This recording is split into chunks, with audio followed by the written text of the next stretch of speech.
what's up guys? So right now, no, ito yung inaabangan kong entry sa Golden Zone. So tingnan natin kung magpe-play out siya. And this is a buy trade, no? Buy signal siya.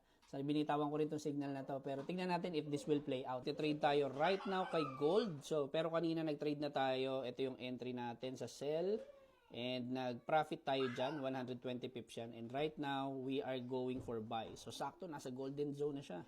So dito, nag-buy na tayo dito sa 2840 or 2839. Yan, dyan na tayo nag-buy. So, binitawan natin yung signal na yan. So, ito pala guys yung signal ko kanina, no? 7:31 ng umaga. So, sell limit yan. So, tinamaan siya, nag-activate, bumagsak si Gold.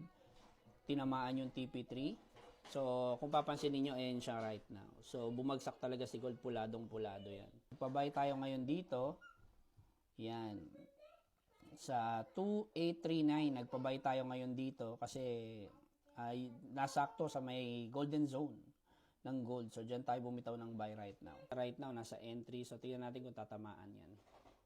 Grabe guys! So, kakauwi lang natin tonight. Sobrang ganda nung trade na kanina execute natin kaninang umaga. Tignan natin kung ano nangyari So, yun nga guys, no? So, ito yung trade natin kaninang umaga sa gold. So, syempre, no, nung umalis tayo is iniwanan na natin yan.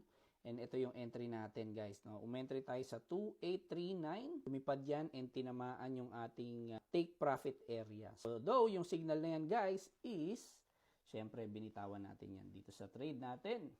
So, ito po yung trade na yan. So, kaninang umaga ng 11 a.m., nagpa-buy tayo dyan, and syempre, no, umabot yan hanggang TP6. So, yan po. So, that's 250 pips, guys, na trade. Grabe. So, nakaka-amaze.